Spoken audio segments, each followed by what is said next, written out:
Hello, everybody. You're watching The Political Vigilante, and I'm Graham Elwood. I flipped it up on you. What's up, citizens of Gotham?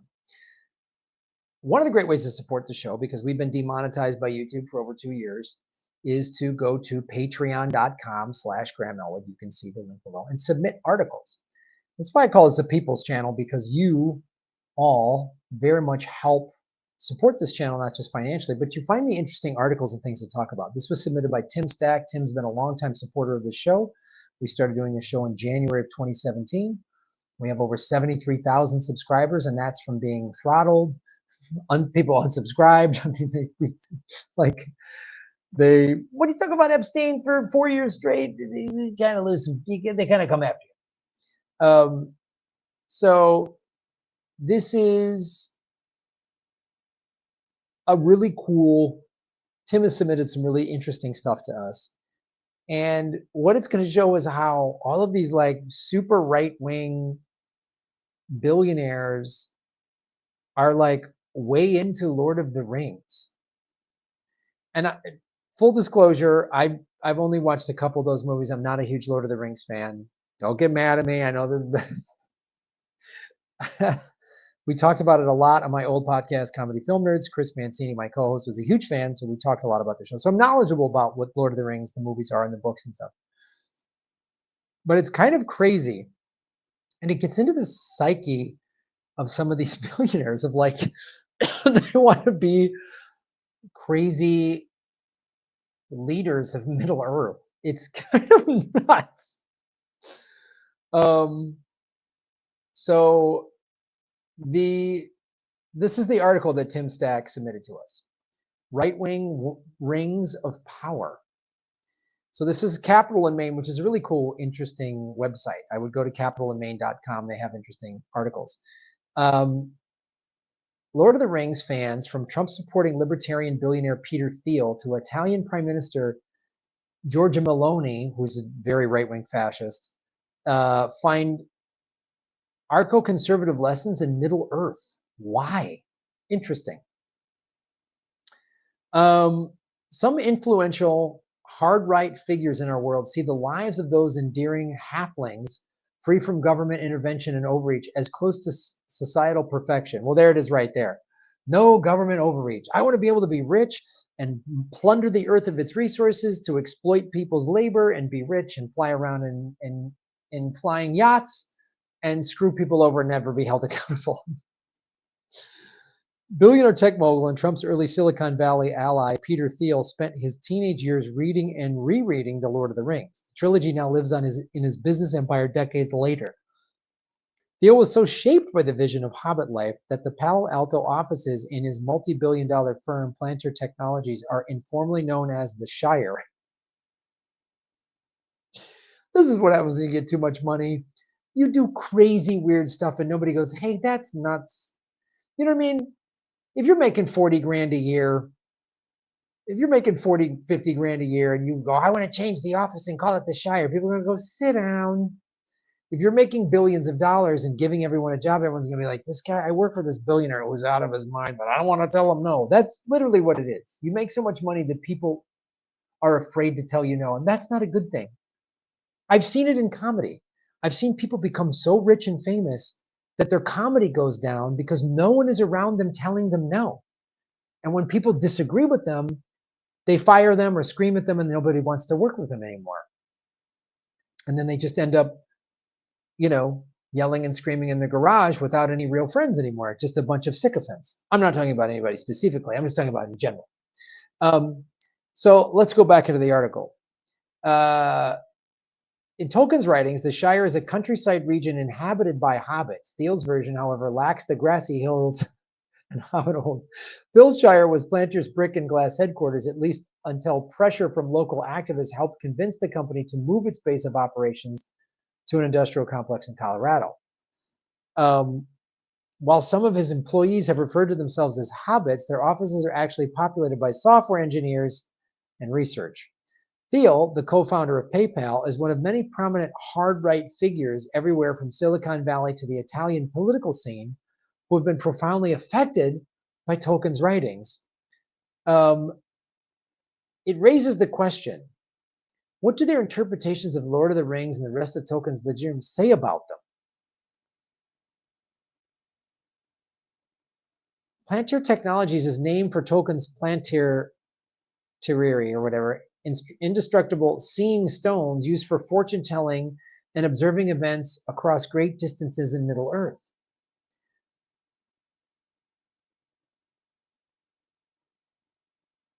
I've always thought Planetary was the most foolish name for a company, Ellis said. In Lord of the Rings, the Planeteer, sorry. The Planetary corrupt nearly all who use them. When the good wizard, Uman uses only one spy on the peoples of Middle Earth, he is drawn in by its power and ensnared by the Dark Lord Sauron, who utilizes the Seeing Stone to get a once wise man to serve him. This is the thing where the people don't even understand what the story. It's like when people are like, I worship the devil. Like, all right, so if you're gonna, in the story of the Bible, the devil loses. So people are, so these billionaires are wanting to be like a part of the Lord of the Rings, where they look at some crazy stone that makes them go nuts or whatever. It's like calling your company's office Arkham Asylum. Like, yeah, that's where the criminally insane people go. That's like after Batman kicked your ass, that's where he sends you. Why would you do that?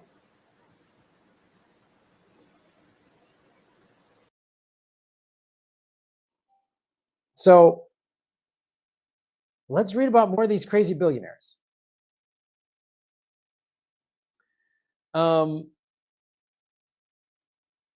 Users of Thiel's Planeteer technology, have critics alleged, been similarly lured down a dark path. The company has been accused of facilitating the human rights abuses of some of its biggest clients. Amnesty International says the U.S. Immigration and Customs Enforcement use Planeteer technology to track undocumented migrant workers in Mississippi and plan raids that led to the separation of children from their parents. What a nutbag. What a psycho. When Amnesty inquired about the company's partnership with U.S. immigration authorities in 2020, Planeteer's director of privacy and civil liberties stated the way their products were used in immigration enforcement raises legitimate and important questions for us about our complicity in activities that, while lawful, may nonetheless conflict with the norms and values that many of us hold. Oh, I love me a good corporate double talk answer. Oh, that's a confirm or I can either confirm or deny. That's what that is.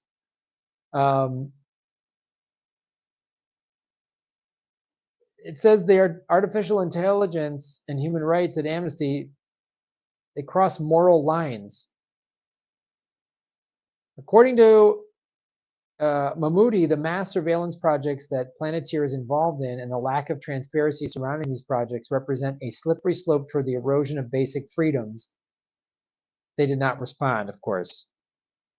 Billionaire Polymer Lucky founded the virtual reality company Oculus, known for its headsets, named its defense company after a powerful artifact in Middle-earth. Anduril, a sword made from the shards of a weapon that defeated the Dark Lord.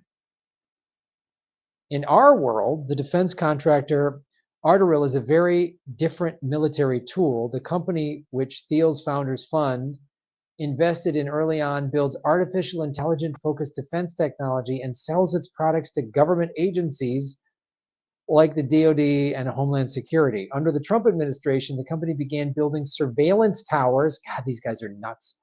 Along the US-Mexico border that track undocumented migrant crossings using object recognition. Computer scientists and human rights groups have accused virtual border wall projects like Anduril's of increasing migrant death rates by pushing people towards less monitored, more hostile terrain. And this is the map the guy drew up. This is his border. Look at these wow, what a bunch of psychos.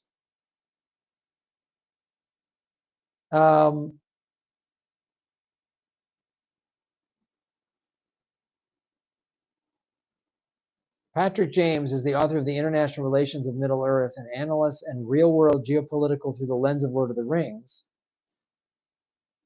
And he was asked, what do conservative libertarians find so appealing about Tolkien's fantasy world? No government tells the free people, elves, man, dwarves, and the sentient tree people called Ents what to do. There really isn't much government at all. Instead of bureaucratic committee, an independent coalition secretly decides to send a fellowship to destroy the One Ring and stop Sauron from establishing a dictatorship over Middle Earth.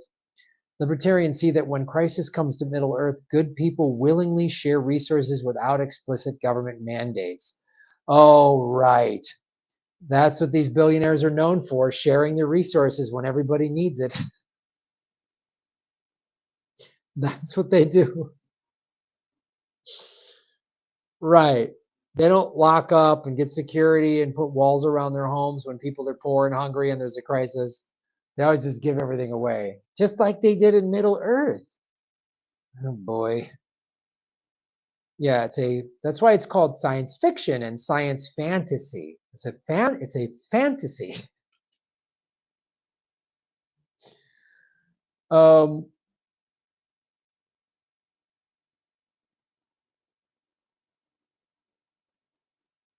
in a 1943 letter to his son, Tolkien outlined his political opinions as leaning more and more to anarchy, but emphasized he meant abolition of control, not whiskered men with bombs.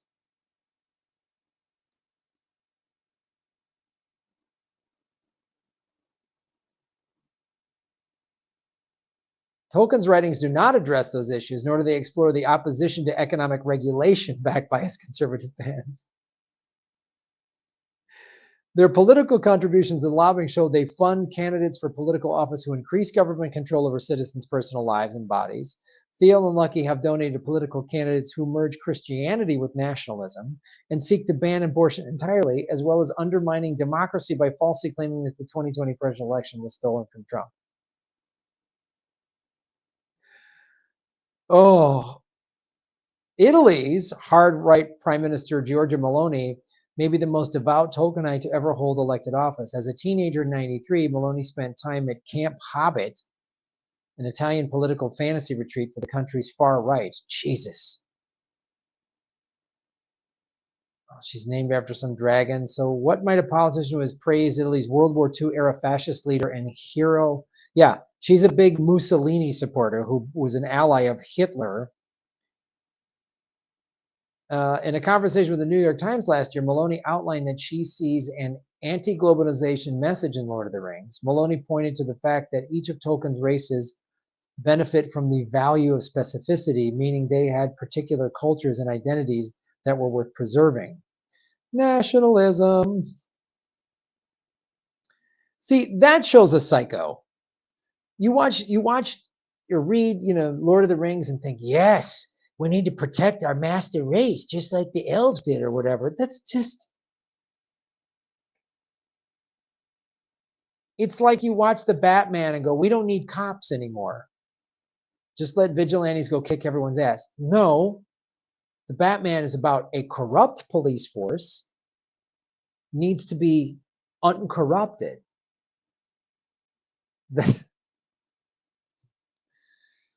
Oh boy. Oh boy. Oh boy. Whoops, sorry.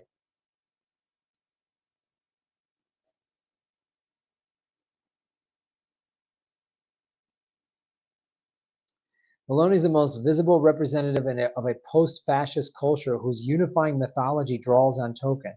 After the collapse of Mussolini's government, the remaining fascist movement shifted away from revering strongmen and toward idolizing the little guy in his rural old-fashioned shire, assailed by a vast but faceless, far-off, industrialized evil force.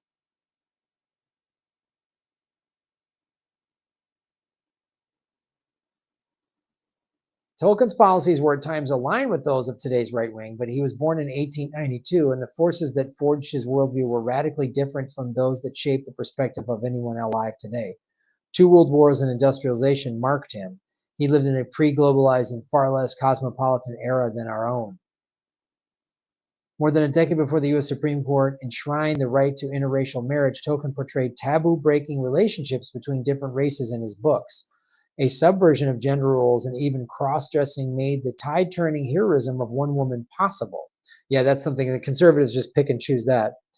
As for the hobbits at the center of the story, they are underestimated due partly to their physical attributes. They are less than 4 feet tall with large and hairy feet, but end up playing crucial roles in defeating evil in a rebuke of what today might be called ableism.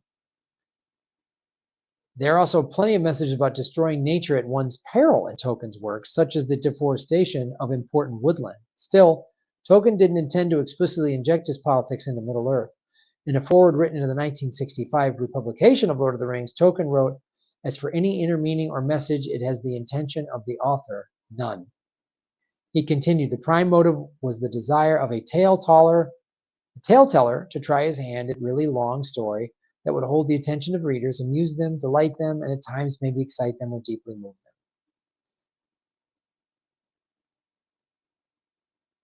The amazing thing, as James puts it, the thing is that what you see in Lord of the Rings says more about you than it does about the storyline.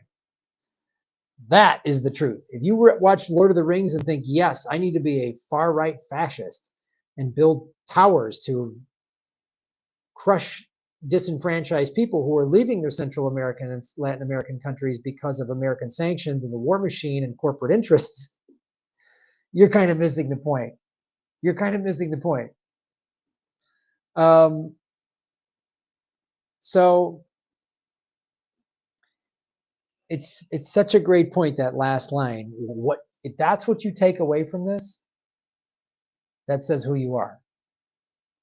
So they want to live in this world where there's no repercussions. And of course, like all people who just want to push an agenda, they cherry pick information that fits their narrative. That's also called confirmation bias. So thanks for watching the show. And thank you to Tim Stack and all of you that support me at rockfin.com/Graham-Elwood and patreon.com/Graham-Elwood, where you can support the show at Patreon for as little as $2 a month. And your support goes for interesting stories like this.